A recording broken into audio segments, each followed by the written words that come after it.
भारत का हर एक मंदिर अपने आप में एक चिकित्सालय है, लेकिन क्यों? इसको साबित करने के लिए हम आज विज्ञान का सहारा लेंगे, लेकिन विज्ञान भी सफिशिएंट नहीं है इसको पूरा सिद्ध करने के लिए, क्योंकि आज से 100 साल पहले विज्ञान को नहीं पता था ये सारी चीज़ें। तो इसका मतलब ये थोड़ी ना ये चीज़ें गलत हो जाती हैं। तो हम यही शुरुआत करते हैं कि भारत का हर मंदिर, चाहे वो छोटा हो चाहे वो बड़ा हो, एक चिकित्सालय है। कैसे है? क्या होता है कि भाई सबसे ज़रूरी है शिल्पकला।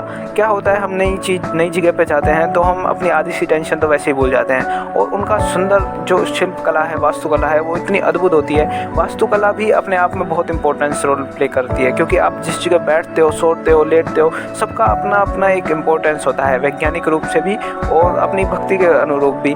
लेकिन इनका एक होता ज़रूर है, इफेक्ट होता है। जो हम जब भी मंदिर जाते हैं तो उनकी शिल्पकला, सुंदरता देख कर ही आधी सी टेंशन भूल सकते हैं। 90% लोग तो विश्व में टेंशन से ही ग्रसित हैं, तो कितना बड़ा उपचार तो ये सीधा ही हो रहा है। लेकिन ये इतना इम्पोर्टेंट नहीं है, क्योंकि सब जगह इतनी सुविधाएँ नहीं हो सकती कि भाई हर जगह कोई अच्छी शैली के मंदिर बनाए, यानी उसमें गर्भगृह भी बनाए, शीर्ष भी बनाए, कलश भी बनाए, छोटे छोटे आजकल मकानों की तरह भी मंदिर बना देते हैं। लेकिन उनका सभी का अपना अपना एक इम्पोर्टेंस है। सबसे पहले हम मंदिर में जाते हैं तो उधर घंटी बजाते हैं। घंटी बजाने का अपना एक इम्पोर्टेंस है। घंटी को कहते हैं, इनको संगीत चिकित्सा, घंटी, भजन गाना आदि ये सब आते हैं संगीत चिकित्सा में। क्या होता है कि इनको बजाने से एक संगीत निकलता है, और वो संगीत क्या है? ऊर्जा ही तो होती है, वाइब्रेशन ही तो होती है जो संगीत है अपना।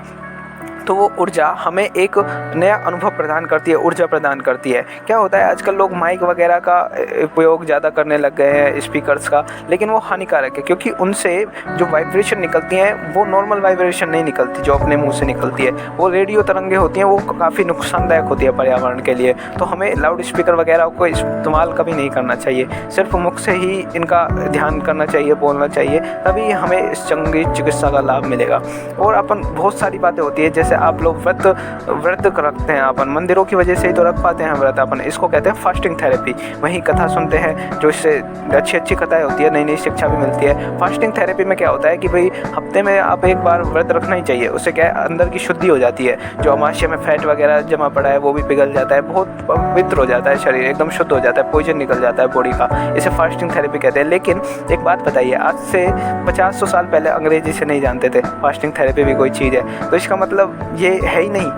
इसलिए आज का विज्ञान हमारी परंपराओं को सिद्ध करने के लिए पूर्ण नहीं है। हमें सिर्फ विज्ञान के भरोसे नहीं रहना चाहिए और परंपराओं को कभी भी नहीं छोड़ना चाहिए। अब बात करते हैं तो तुलसी। हर प्रसाद में आपको तुलसी जरूर मिलेगी। तुलसी कई तरीके की है, बहुत सारी प्रजाति है, रामकृष्ण आदि। श्यामा तुलसी है जो सबसे पवित्र मानी जाती है, और उसके सबसे ज़्यादा जो औषधीय महत्व है उसी के हैं, श्यामा तुलसी के। आजकल रामा तुलसी ज़्यादा होती है तो, लेकिन क्या होता है, तुलसी के अपने आप में बहुत सारे औषधीय महत्व होने के कारण हम देखिए सीधी चिकित्सा ले रहे हैं। मंदिरों में प्रसाद खाना भी अपने आप में एक चिकित्सा है। दूसरा, हमें क्या मिलता है मंदिरों में? गंगा जल। गंगा जल में क्या होता है, एक वायरस होता है जो जीवाणुओं को खाता है, उसे कहते हैं जीवाणु भोजी, बैक्टीरियोफेज वायरस कहते हैं। वो क्या है, जीवाणुओं को खाता है। अब सोचिए, हमने गंगा जल पिया, हमारे अमाशय में गया, उसने अपनी संख्या बढ़ाएगा। भाई वो जीवाणुओं को खाता क्यों है? अपनी संख्या बढ़ाने के लिए। तो वो पेट में जाएगा, अपनी संख्या बढ़ाएगा, जीवाणुओं को खाएगा। यानी देखिए ऑटोमेटिक ही चिकित्सा तो हो रही है। इतना इम्पोर्टेंस है सारी चीज़ों का। फिर क्या होता है, मंदिरों में आजकल हर जगह शिवालय मिलता है। शिवालय में शिवलिंग होता है। शिवलिंग क्या है, रेडियो एक्टिव होते हैं। शिवलिंग रेडियो एक्टिव होने के कारण क्या होता है, उनमें रेडियो एक्टिविटी का मतलब ये होता है छोटे पदार्थों में टूटना, और रेडिएशन यानी ऊर्जा भी निकलती है वहाँ से। तो क्या होता है, हम बेलपत्र चढ़ाते हैं, धतूरा चढ़ाते हैं, इनसे क्या है वो अवशोषित कर लेते हैं हानिकारक किरणों को। और जो पानी चढ़ाते हैं उससे क्या है वो बहकर नदियों में मिल जाता है, नदियों को ऊर्जा देता है। लेकिन भारत में मुगल आए, अंग्रेज आए, उन्होंने हमारी सभ्यता तो वो जानते नहीं थे, तो उन्होंने मतलब पूरा सिस्टम बिगाड़ दिया। अंग्रेजों ने तो पूरा ही बिगाड़ दिया।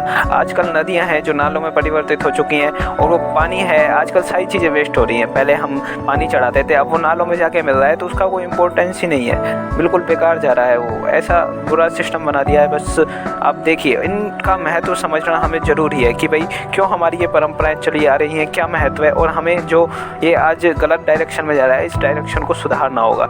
और बात करें तो एक होता है यज्ञ चिकित्सा। यज्ञ विज्ञान होता है, उसके अंतर्गत ये चिकित्सा आती है। इसमें क्या होता है, अपन छोटे छोटे पदार्थों में टूट जाते हैं। यज्ञ में क्या होता है कि कंबशन होता है उनका।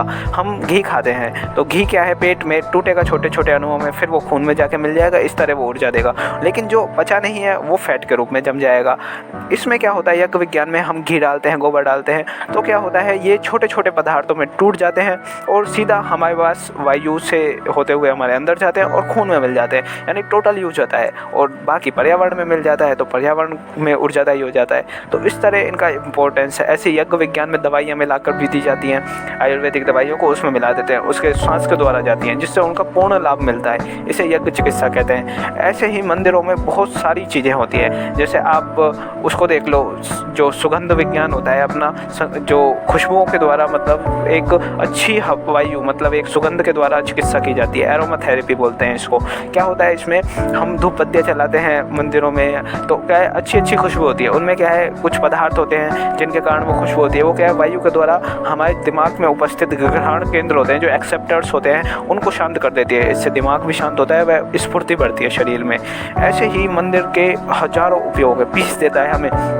सबसे बड़ी चीज़ तो आज दुनिया में शांति है, मंदिर हमें शांति देता है। और दूसरा देखिए, आप मंदिर में घुसोगे, झुकोगे और हाथ छूके और सिर पे लगाओगे, यह भी एक एक्सरसाइज है। 2 बार करोगे, 1 बार जाओगे आओगे, और भी कई जगह करोगे मंदिर में। देखो कितनी हर जगह एक्सरसाइज ही एक्सरसाइज है। नंगे पैर चलोगे, उधर अलग वो होता है मंदिरों का सब सिस्टम, पत्थर वत्थर भी, तो उधर लाभ मिलता है। काफ़ी सारी चीज़ें हैं जो मंदिर हमें सिखाते हैं। मंदिर में परिक्रमा लगाई जाती है मूर्तियों की, परिक्रमा से ही इस जीवन का स्थायित्व है। पृथ्वी की जो है परिक्रमा चंद्रमा लगाता है, पृथ्वी खुद सूर्य का लगाती है, तो ऐसे ही इलेक्ट्रॉन है जो नाभिक का लगाता है। परिक्रमा से ही जीवन का स्थायित्व, और यह हमें मंदिर ही सिखाते हैं। मंदिरों के अपने आप में एक चिकित्सालय है। और यदि मैं मंदिरों को आपका सबसे अच्छा महत्व बताऊं, मंदिरों का असली महत्व क्या रहा, क्या होता था कि पहले जब मुगल आए तो तक्षशिला, नालंदा बड़े बड़े विश्वविद्यालय थे। उन्होंने पूरे देश की जो पांडुलिपियाँ वगैरह थी एकत्रित करके एक बड़ा लाइब्रेरी बनाई, है ना, एक संग्रहालय बनाया बड़ा, कि भाई जहाँ पे हम अपनी शिक्षा दे सकें लोगों को। इकट्ठा किया सामान, तो उधर क्या थी वो नष्ट कर दिया गया, आग लगा दी गई उधर मुगलों द्वारा। तो ये मंदिर थे, इन्होंने ही हमारे ज्ञान को थोड़ा बहुत जिंदा रखा है आज तक। जो जिंदा है ना, इनकी बदौलत ही है। जो छोटे छोटे धर्म ग्रंथ पड़े थे वहाँ, वो इनके कारण ही, क्योंकि बड़ी बड़ी चीज़ें तो नष्ट कर दी गई, ये छोटे छोटे ही चीज़ों ने हमारे इनको बचाए रखा है। और आप देखिए कि मंदिर हमारी जो शिल्पकला और महान इतिहास को दर्शाते हैं। कोई आज का इतिहास नहीं है मंदिरों का।